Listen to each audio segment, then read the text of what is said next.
Freedom's the answer. What's the question? You're listening to Ernest Hancock.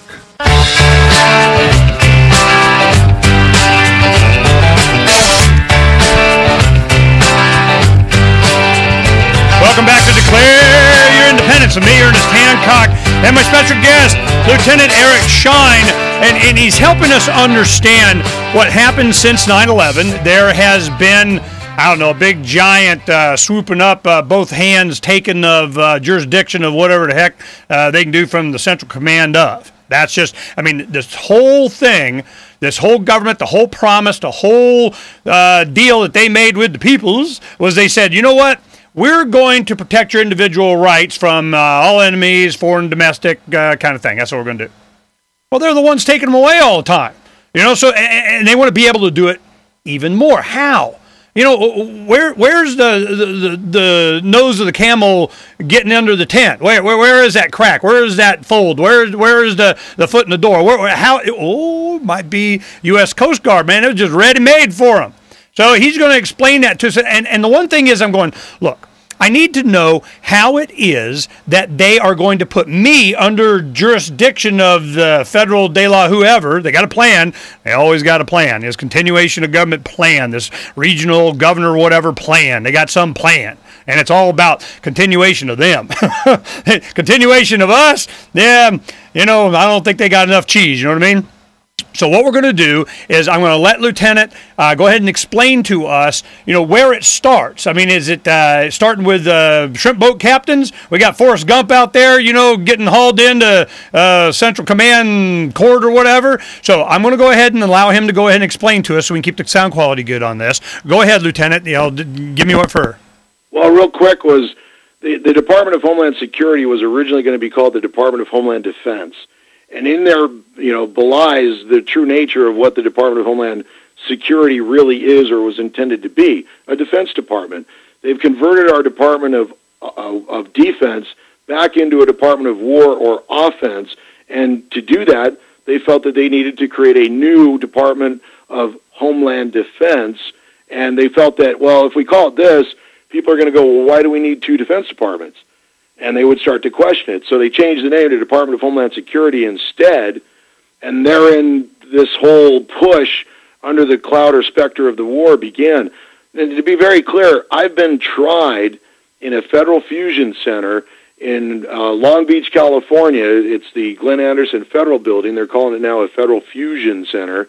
May 20th to the 23rd, 4 days, before the Coast Guard, where they had a Coast Guard prosecutor, a JAG officer in the Coast Guard, where they're alleging and charging me not as a naval officer, because therein you'd have problems with separation of powers, because the Navy goes after the Navy, Coast Guard's supposed to go after the Coast Guard and do it under civil service laws, not UCMJ and Title 10.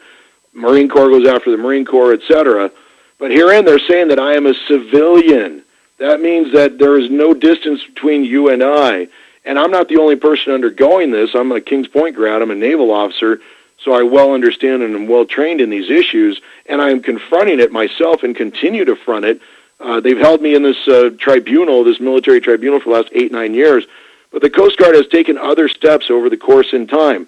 You probably remember the record profits of ExxonMobil. We're talking billions upon billions of dollars in each quarter.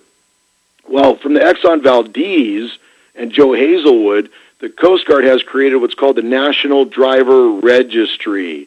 The National Driver Registry is not about boat handlers.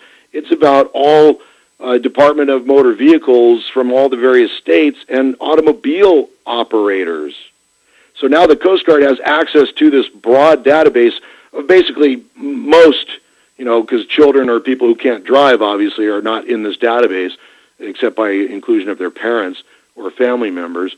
But this broad database of all of these citizens of all of the various states, and you have to say, why does the Coast Guard, a Federal Maritime Police agency that's now saying it's a branch of military, that, and you have to be very clear, they're saying that as a branch of military, in violation of posse comitatus, under the grant or extension or exception that was given to them to, exclusion from posse comitatus, as a Federal Maritime Police agency, to now carry those police and regulatory powers with them into Homeland Security as a newfound special branch of military that can enforce, police, regulate, even adjudicate, and thus make civilian law.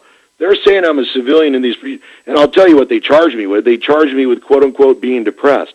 The Coast Guard, a branch of military that I'm not in, one that is saying that I am a civilian, is trying to prove over the last 8 or 9 years through a military tribunal of me as an alleged civilian that I am medically, mentally incompetent. Okay. I am very interested in what they want to declare you and so on, whatever. What I'm concerned with is the fact that they can even do that and what ramifications that has. Now, when you talk about they're claiming jurisdiction under the Department of Transportation, Security Administration, whatever, they're doing that in order to have a big, giant jurisdictional grab over everyone, is your point, I imagine. Now, how are they going to, when they do, I guess they're doing it with you, declaring you're a citizen, they come after me, or they come after any, shrimp boat captain or whatever. When they do that, what court am I going to? You're going to an admiralty court, but not an admiralty court like our federal district courts are a true admiralty court.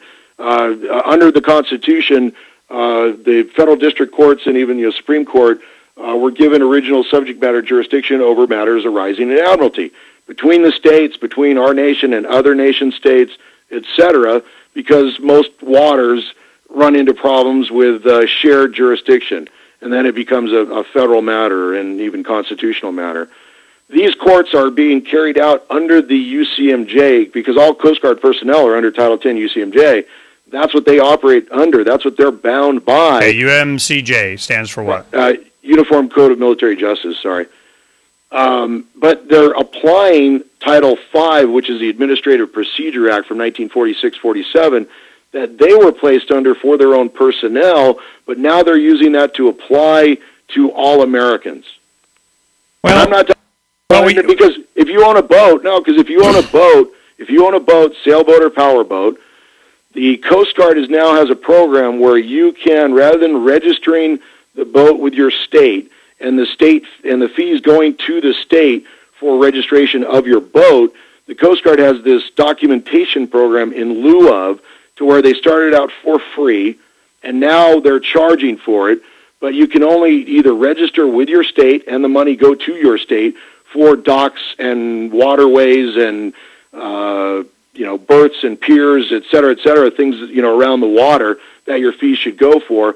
But instead, going to the Coast Guard, you are now funding a special branch of military under this documentation program for your boat outside of the confines and constraints of the issues of the purse strings of Congress.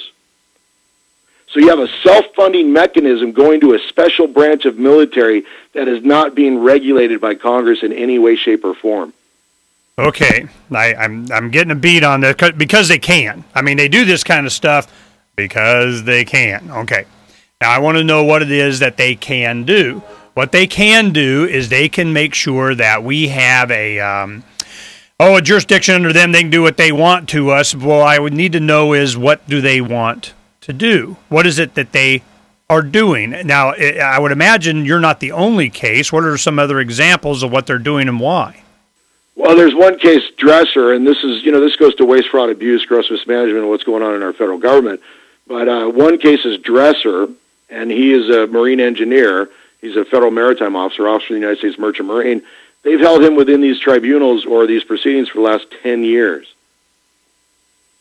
So a lot of this started under or before 9/11, and then 9/11 gave them the means to really push it forward. And then under the cover of the launching of the war, it only accelerated. All right, well, we'll be right back here on Declare Your Independence because this is interesting information. I mean, it doesn't surprise anyone, but we need to know this because, here it comes. It's been coming for a long time, since the beginning. We're thanks to Lieutenant Eric Shine, LTEricShine.org. We'll be right back here on Declare Your Independence in just a little bit.